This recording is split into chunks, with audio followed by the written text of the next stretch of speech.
You know, it's fascinating how many things humans discovered accidentally while trying to discover other things, like how Percy Spencer, while working on a radar, discovered the microwave, how Röntgen discovered the X-rays, how cornflakes become a thing after two dudes tried to cook stuff, or how milk was discovered by Stone Age fetishists 10,000 years ago. But I think the most interesting story is by David S. Morgan from Asheville, North Carolina in 1892. See, it all began with Morgan partaking in a big pizza party for surviving the recent football match with only a broken fever. Sadly, this party turned sour for him after the waiter didn't portion the pizza fairly between the guests, so Morgan decided to take off in his anger. But he couldn't get too far because near him Christopher Lloyd unscrewed a brick grindstone at the hilt, causing Morgan's prize to be cut in half, which for Morgan sparked a brilliant idea.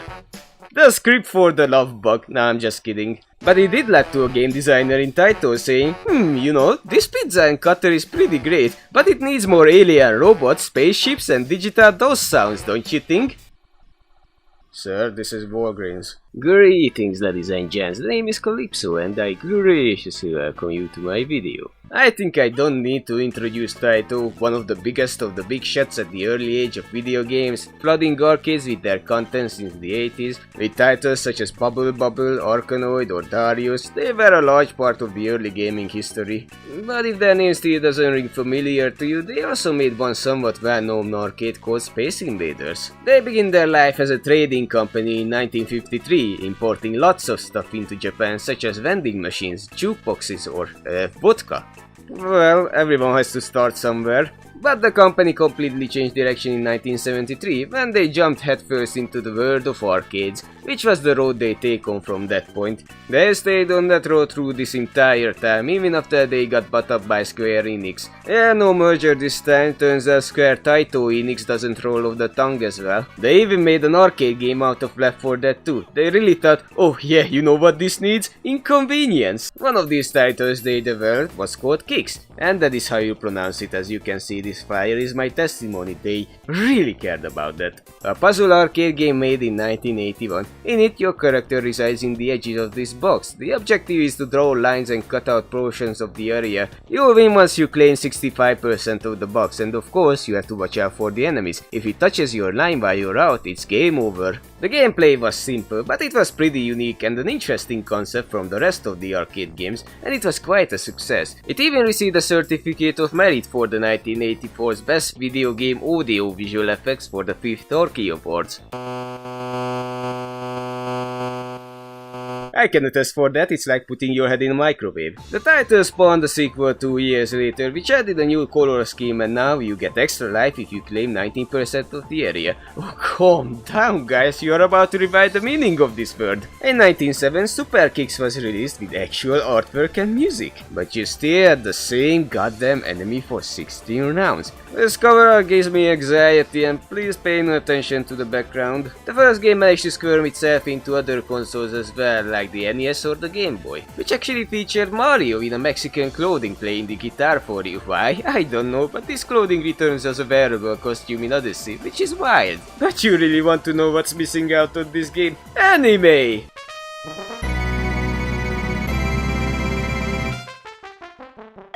I really shouldn't think out loudly. This is Cacoma Night in Bizyland, made by Dayton Polystar for the Super NES. It's basically Kicks, but actually good to look at.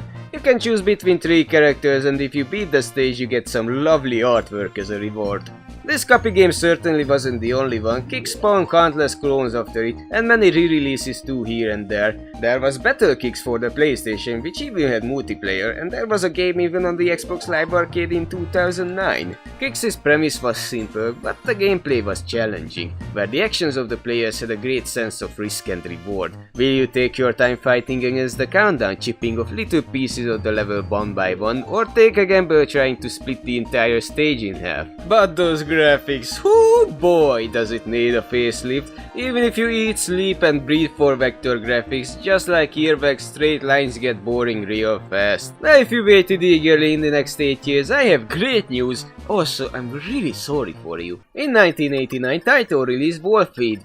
Volfied. Where is the flyer fixing the pronouns now? This was made to be the successor to kicks designed by Fukio Mitsui, the same designer of Sylvelion and Bubble Bubble. Volfied switches things up with a futuristic sci-fi aesthetic as opposed to everything not that. This title took off as an arcade game as well, but there was also the PC Engine port released in Japan, and a few years later it made it to good old DOS, home of the MIDI. Now you may ask, why Adam? Out of all these games in the world that you can suck on, why this old arcade game? Well, that's a good question to myself, throw it in the pile. Volfied to me was probably my first encounter with video games, period. It was either this or Hercules, I'm not exactly sure. But I had so much hazy memories with this one, I just had to look at this game again. So without further ado, this is Volfied. Did they really thought they could replace the D with the V? Starting this game properly ain't that simple nowadays, you need something like DOSBox to run it, but you can find plenty of websites running old DOS games and Volfied is among them. If all hell broke loose, at least we still have Mickey's Runaway Zoo. The DOS port of the game was made by Empire Studios and we can thank our good old pal Snape for coding this game after all this time. At the start, choose a difficulty, decide whether you're antisocial or not, and start. And let me tell you, this game does not fiddle around. The intro text rolls faster than any terms and agreement page, you can barely catch a few words. Fallout 3 should really take some notes. And that music, man.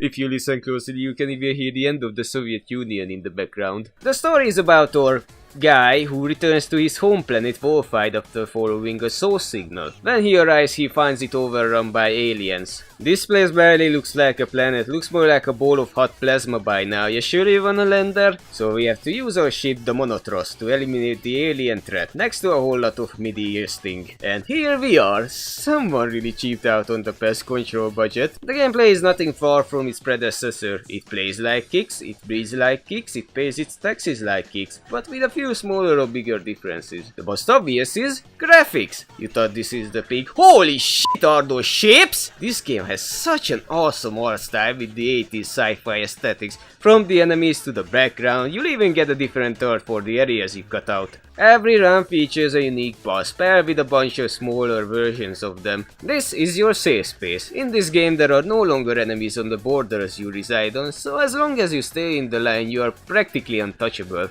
Until your shield runs out. This basically functions as a time limit. Once it runs out, you become vulnerable. You can still juggle around dodging the enemy, but obviously things will be much harder. You draw a line whenever you move, and once you return to your borders, you cut out that area. Like the basics of kicks, the basics of Volfied. The small enemies can be killed by cutting through the level and boxing them in. The area you close is based on the position of the boss, as it will always claim the area that is not occupied by the big guy, unlike in previous games where it would just do whatever. For snoring efficiency you cut out a box, but if you feel artsy, hey, this such a sketchboard is just waiting for you. Of course, while you're outside you are vulnerable to attacks. If you clock a bad guy head on you die immediately, but if they touch the line you are cutting out, it creates a fuse that will fling at you in a breakneck speed, killing you if you don't make it back to the safe space. So, all this sounds simple, right? All you have to do is just watch out for the movement pattern of the aliens, then go whenever the place is clear. Simple, just as Napoleon said while preparing to invade Russia. You see, Judgment Day is upon us cause the AI of these enemies are smart-ish.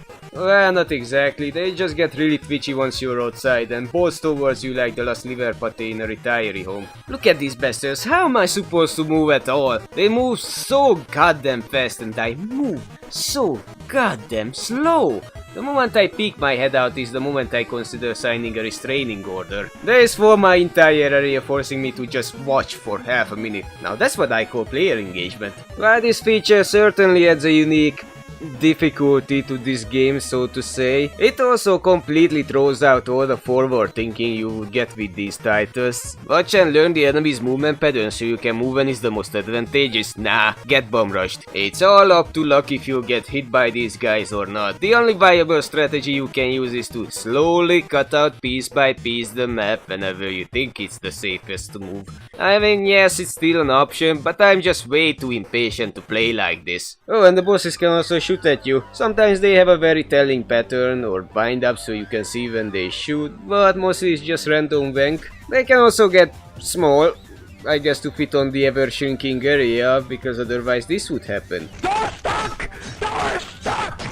Please! The shrinking thing never works when it would come to my benefit, for example when the map is really tiny, yet the boss still fills the entire area. Your goal is to claim the majority of the area to kill the boss a la kicks. Now in that game you had to get 65% to win. Here you need 80%. 80% when there is this much garbage in the screen and the enemies move like a coked up tit.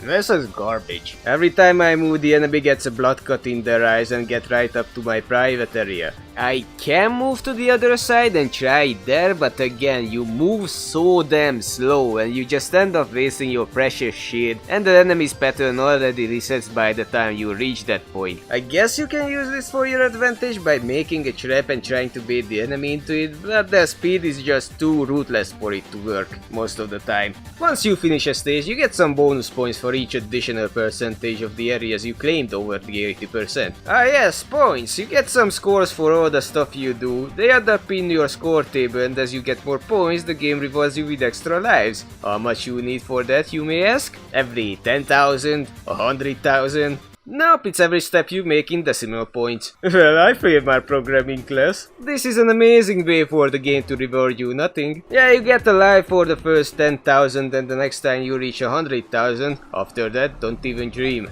This game is an absolute tightwad with points. You barely get more when you do crazy amount of percentages in the end of the level, like I get 20,000 for a 90% clear. At least add them to my insurance score. Usually per stage you'll get an average 20 to 30,000 points. This bonus life is just a lame way to make you think you'll actually get rewarded for doing good. And trust me, you hate yourself for doing good in this game. At least they throw at you the Proton Bone for you and let you use one continue. When that's used, it zeroes your high score and continue on where you left. So do good, get many points even if it won't matter in the end. And that's where power-ups come from. Thankfully the game didn't just invent in obnoxity but also bullshit. Now you have these boxes in the stages, cut around them and you get a random power-up that you can use for your own benefit. But pay attention because some boxes disappear time to time, and if you close the area in the wrong second you lose that bonus help. Great! Now when I move out, I now also have to consider the timing of these crates right next to the boss's inconsistent movement pattern, their ridiculous speed and their projectiles. I will definitely not spend the rest of my time hiding in here.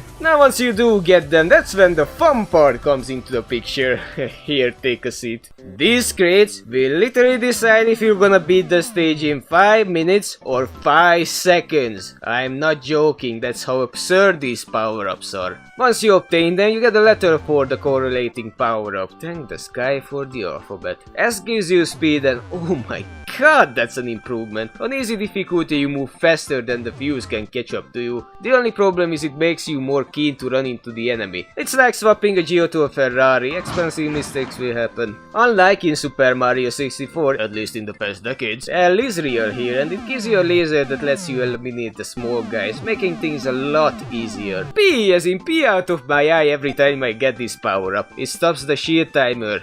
That's it. Oh yeah, that's what I needed, more time to do nothing. At least I'm glad the game enjoys this one, because this is what I get half of the time. See, instantly eliminates the small guys, so it's more like a direct laser. See, this is great, because after I get one of these power-ups, there is a chance I get it again and not do anything with it. Yeah, even if you clear the small guys out, it doesn't stop the game to give you any of these power-ups again. And let me tell you, if anything is worse than getting P, is getting these multiple times in a row. But then there is T, as in time stop. If you get this, all enemy freezes in place for a couple of seconds, as this biggest window covering the middle of the screen tells you.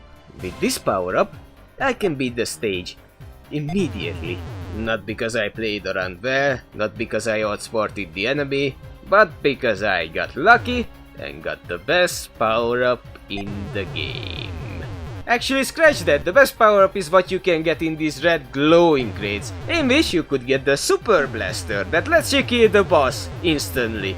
And on top of that, the game just straight up gives you 100,000 points for this. You know, just the amount of points you get for a 99% clear. Here the game just gives it to you in a silver platter because you really worked hard for that, right? Oh, but if you think that's fun, well, how about when you don't get any power up from the boxes but points? I can get like 100 points. That certainly adds a great amount to my score. Oh, not even the red boxes guarantee a power up, so have fun with that.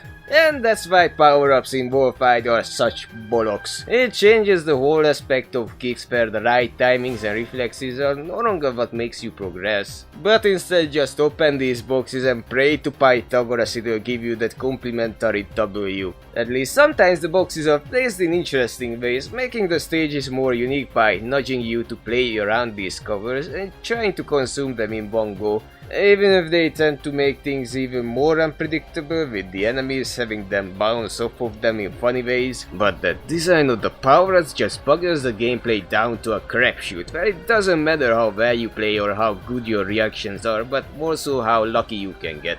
I find myself resetting over and over again whenever I lose a life to the first bosses. Speaking of which, might as well go through them right now. The boss of the first stage is a snake. Taito looked at that Nokia screen and said, "I'm gonna ruin that fucking snake's career." And that's why they put him in as the easiest boss. You mostly want to get the red box and hope for a big gun to get a lot of points to start up. Or, as I find it out later online, you could box the snake if you wait in this position for him to combine. This way you'll get the hidden special bonus of 1 million points. You can start off with 3 bonus lives and probably all of the bonus lives, considering the high score is not even close to 10 million. The second stage, it's a cube. I'm happy for him, but it's still a fairly easy boss. Next stage, hands. Fuck this fucking piece of fucking garbage bollocks, fuck shit, fuck to it. This stage can go to all rings of hell. Take my advice, if you don't get the time stop power up, just restart. It'll be less of a headache to go through the first 2 stages again than trying to box this wanker in. The hand moves in such an ass backwards pattern that you'll have no idea where he will end up getting once you move out. It will be a pain in the ass to deal with it once the stage gets too small. Couple that up with him constantly, and I mean constantly, shooting projectiles in all directions, meaning you can't even rush through the stage, and yeah, fuck this boss. Stage 4, moths. They are fine. Stage 5, a pissing ladybug. Another stage I despise because of the boss's weird movement and shooting pattern. Your goal is pretty obvious here, collect these power-ups in the middle and maybe you score a win, maybe not. Next, a pair of bro-fisting gauntlets. This is a unique enemy, you can win by just cutting a line between them. This way you'll get the special clear bonus, which is the lowest amount of points you can get. Yeah, that was really special. Pissing in my face would be more beneficial. Spiders! This is a fine stage, but the big guy here seems to get bored by the boundaries of its own reality and make things all kinds of funky. Wheels! This, a kabuto. Seems like most of the bosses are based on animals or insects, nothing that outstand. Yeah, that's a few jumps in the age ratings there. Imagine as a kid playing with this game, going through these levels, not knowing what is about to come. Yeah, that's a snake, a ladybug, hands, a giant bleeding head barfing out a bunch of eyeballs. Well, that's -1 for the underpants today. The eyeballs lock onto you even when you are in the barrier. See, this is a great design choice because I can't do anything but watching horror. Oh, and this can happen too. Next stage, we get these things now, more eyeballs, tasty. Oh, and from here there will be a big change in the courses. There are no more boxes. Who knew it was leading up to this? Look, they even put back the snake from the first stage again. I really want to see their group meetings where they discuss the design of the stages. I can picture everyone presenting their bosses they made, how unique their design is and how they function. And then there was Gary. Yes, I made Genesis Snake again, but it's in different color now and I took away the boxes. And then he got a promotion. Really, I find myself enjoying these stages a lot more now that I don't rely on a random chance to just plow through. Now, I can actually try to be good at this game. Despite being in the later stages, the enemies feel a lot more tamer. Probably to balance out the lack of power-ups, or it just might be me thinking too much about it after replaying these stages for the 12th time. But here, I had so much more fun and actually started to enjoy the game way more than the first stages.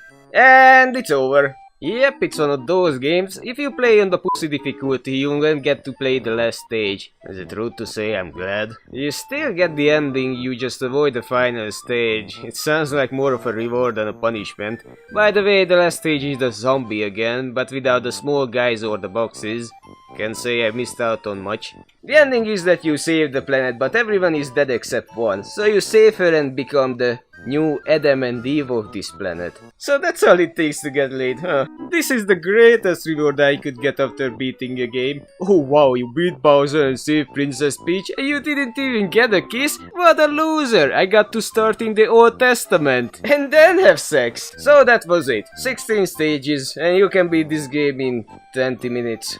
And I think I spent well over 6 hours in this. I mean, this is a fine game for draining your coin purse, aka arcades. I had to keep in mind that this game is basically a one-to-one port of the original arcade game, with of course a few graphical and sound limitations due to it being on the DOS. But obviously this game was designed to be as difficult as possible, because then you'll spend as much as possible. And I wouldn't despise this thing in the arcades by spending the rest of my monthly income for retries. This is how arcades worked. But if you're gonna put this on the DOS, at least change a few things around, because this way it's just an infuriating mess. If you still want to get more out of this game, you can go for the 2-player mode. You swap between levels. Yeah, I sleep myself to this sentence every night, but it's there. Otherwise, you can go for higher difficulties, where everything is faster. The enemy, the fuse, the timer, my heart rate, yeah, no thanks. It doesn't change anything else. You don't get more points or a different ending, but a bigger cramp on your fingers. If you didn't own a DOS computer at the time, this game also made it to other platforms like the Commodore 64, the Amiga or the PC Engine, which is the Japanese and European TurboGrafx 16.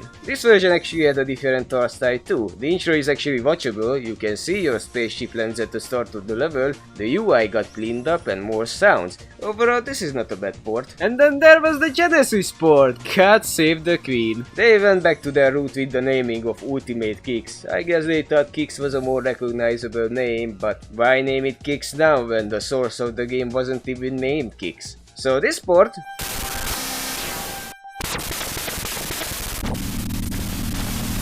Well, I had better ways to grind my eardrums, but now you only needed to clean 70% of the area to win, thank God. And then there was Kicks Neo, released for the PlayStation in 2003. When the PlayStation 2 was in market for 3 years. This was a very strange release. It went out really late for the PS's lifetime and it didn't get a port for the PS2. Kicks Neo is honestly a very solid port. It comes with 2 modes. One is the original game, more specifically the Genesis version, while Range is a complete remake of Volfied with brand new graphics and sound design. This is an absolutely amazing port, definitely worth a check out. So that was Volfied, the grand spiritual successor of a unique and beloved arcade title.